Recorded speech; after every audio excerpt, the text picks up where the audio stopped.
જય ગૌ માતા, જય ઠાકોરજી, ધનરાજ પ્રાકૃતિક ફાર્મ, નારણભાઈ વસરા. આજે અમારા મોલનો પાછો વિડીયો લઈને આવ્યા છે. ખાસ ઘણી બધી વસ્તુની સ્પષ્ટતા કરવી, જેથી કરીને ખેડૂતમાં ઉમંગ આવે અને ખાનારા વર્ગમાં ઉમંગ આવે. તો ખાસ તમે પ્રાકૃતિક ખેતી કરતા હોય તો વિડીયો શેર અચૂક કરજો, જેથી કરીને ખ્યાલ પડે કે જે મોલ ખુલવા જઈ રહ્યો છે તેમાં આપણી પ્રોડક્ટ કઈ રીતે વેચાવી છે. રાજકોટ જિલ્લાના ગૌ આત્મનિર્ભર પ્રાકૃતિક કૃષિ ગ્રુપ દ્વારા જે અત્યારે જે આ મોલ એના 11 તાલુકાના ખેડૂતો સંયુક્ત મળી ઉપલેટામાં એક પહેલમ વહેલી એ ખેડૂતો દ્વારા ખેડૂતોના સહકારથી આ મોલ ખુલવા જઈ રહ્યો છે. એટલે ખેડૂતોની પ્રોડક્ટ આ મોલમાં વેચાશે. ઘણી જગ્યાએ તમે જોયું હશે, ઘણા બધા ઓર્ગેનિક મોલ હશે, એમાં ઘણી બધી વસ્તુ એવી હશે કે આ એ મોલના નામથી વેચાતી હશે, કોઈ એવી બ્રાન્ડ હશે એના નામથી વેચાતી હશે. તો હું તમને એક સિમ્પલ ઉદાહરણ દેવા માંગુ છું કે આપણે કોઈ પણ પ્રકારની અન્ય શોપમાં આપણે જાય તો એમાં 10 પ્રકારના રાજભાઈ હાબુ પડ્યા હોય, બરાબર, એ અલગ અલગ કંપનીના હોય ને, એક કંપનીના ન હોય. તો આજે છે એ જ રીતે આ જ મોલમાં બધા જ ખેડૂત આવે છે. ભલે રાજભાઈ તેલ વેચે છે તો રાજભાઈનું તેલ હશે, મહેશભાઈ વેચે તો મહેશભાઈનું તેલ હશે, નારાયણભાઈ વેચે તો નારાયણભાઈનું તેલ હશે, નારાયણભાઈ હાબુ વેચે તો નારાયણભાઈનું હાબુ હશે, રાજભાઈનું હાબુ હશે, મહેશભાઈનું હાબુ હશે. કેમ કે બધાય બનાવવાની બધાની ટેકનિક અલગ હોય. જે રીતે અલગ અલગ કંપનીનો જે રીતે હાબુ હોય એની પોતપોતાની ટેકનિક હોય, એ જ પ્રમાણે એ ખેડૂતોની પોતાની ટેકનિક હોય. પંચગવ્ય બનાવે, કેસુડાનો હાબુ બનાવે, લીમડાનો બનાવે, એલોવેરાનો બનાવે, અલગ અલગ, અને બધાની પોતપોતાની અલગ અલગ ટેકનિક હોય. એમાંય જે કસ્ટમર છે જેમ અલગ અલગ ટેકનિક પ્રમાણે અલગ અલગ જે બ્રાન્ડનો સાબુ લે છે, એ જ રીતે જેને રાજભાઈનો હાબુ ફાવશે એ રાજભાઈનો લેશે, મારો ફાવશે એ મારો લેશે. એ જ રીતે અમે અહીંયા કોન્સેપ્ટ ચાલુ કર્યો છે. એટલે મેન કહેવાનો આધાર એ છે આપણો કે આમાં ખેડૂત ડાયરેક્ટ હાઇલાઇટ થશે આ મોલના માધ્યમથી કે આ ખેડૂત આ ને આ જગ્યાએ કરે છે. તો આ રાજભાઈ ક્યાંથી આવે છે ને એનો આપણે પરિચય આપણે લઈ. ભાઈ તમારો અમને પરિચય આપજો. મારું નામ રાજ રામાણી, ગામ કલાગઢ, તાલુકો ધોરાજી, જિલ્લો રાજકોટ. અને આ તમે તેલનું અહીંયા લઈને આવ્યા છો, બરોબર? તેલ લઈને આવ્યા. હા, એ સિવાયનું બીજું આપણે અત્યારે છે કઈ કે નહીં? અત્યારે કઈ નહીં, હવે ઘઉંની સીઝન આવશે ત્યારે ઘઉં તૈયાર થશે. હા, એટલે આ રાજભાઈની બ્રાન્ડ છે રામાણી પ્રાકૃતિક ફાર્મ, અને એનું પોતાનું તેલ છે. એનું એક સાઈડ જો મેં ઘણી વખત કીધું ને, પેકિંગ ઉપર ખાસ ધ્યાન દેવાનું, ખેડૂતોને ભૂલ નહીં ખાવાની. પેકિંગ છે એ તમારું ગ્રાહક સુધી પહોંચવાનું માધ્યમ છે. આ રાજભાઈનું છે એનું પેકિંગનું છે એ કમ્પલસરી ખેડૂત લગાવી દેતા હોય. પણ રાજભાઈએ આ છે ને, આ રાજભાઈએ જે એનું સર્ટિફિકેટ કઢાવ્યું છે, આ સર્ટિફિકેટને આ બાજુની સાઈડ લગાવી દીધું છે. પોતે જે પ્રાકૃતિક કૃષિ કરે છે, જે આપણે રોકાનું છે ને, હા, રોકાનું સર્ટિફિકેટ છે, એ સર્ટિફિકેટ લગાવેલું છે. તો આ રીતે પેકિંગ ઉપર ખાસ જવાનું. પેકિંગ છે એ આ તમારું આપણે એમ કહીએ કે કોઈ પણ વસ્તુ કરીને પ્રેઝન્ટેશન છે, બરાબર ને? એટલે આ જ પેકિંગ ઉપર જવાનું.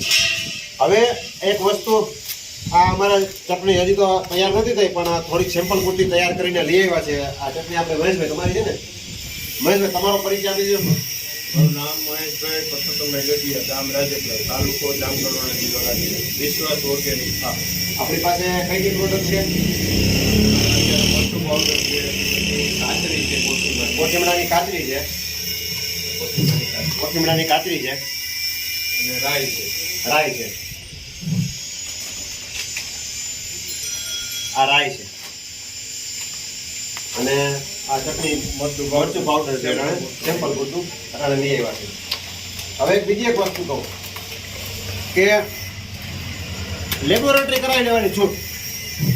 બધા એમ કહેતા હોય કે જીરું દવા વગર ન થાય, લેબોરેટરી કરાવી લેવાની છૂટ આપણો દાવો છે.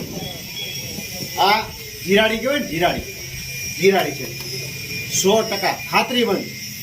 કેમ કે આ જે ખેડૂતોનું ગ્રુપ બનાવેલું છે એ ટકોરા મારીને, અને જે સ્વાત્વિક જે ખેડૂતો આજે વર્ષો ત્યાં 4-4, 5-5 વર્ષ, 6-6 વર્ષ, 7-7, 8-8, 10-10 વર્ષ જેના થઈ ગયા, જે આજે સતત એકબીજાના સંપર્કમાં છે અને એના એકબીજાના ફાર્મની વિઝિટ કરેલા છે, એવા ખેડૂતો દ્વારા તૈયાર કરી અને એનો માલ મૂકવામાં આવ્યો છે.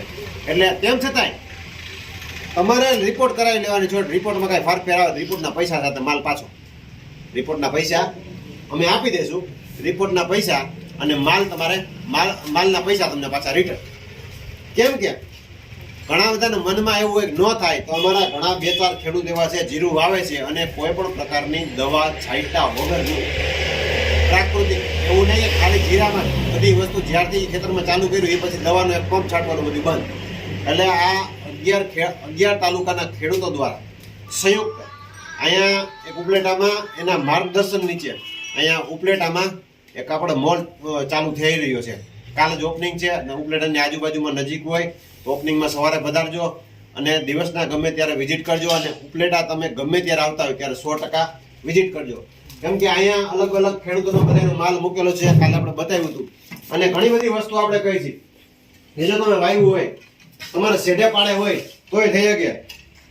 જો આપણે ગળાનો ગળો લીમડાની ઉપર ગળો હોય, ગળાનો પાવડર છે, લીમડાનો પાવડર છે, થોરનો પાવડર છે, બીટનો પાવડર છે, જુવારાનો પાવડર છે, ગુલાબનો પાવડર છે, પછી આપણે મોરિંગા બરાબર એનો પાવડર છે.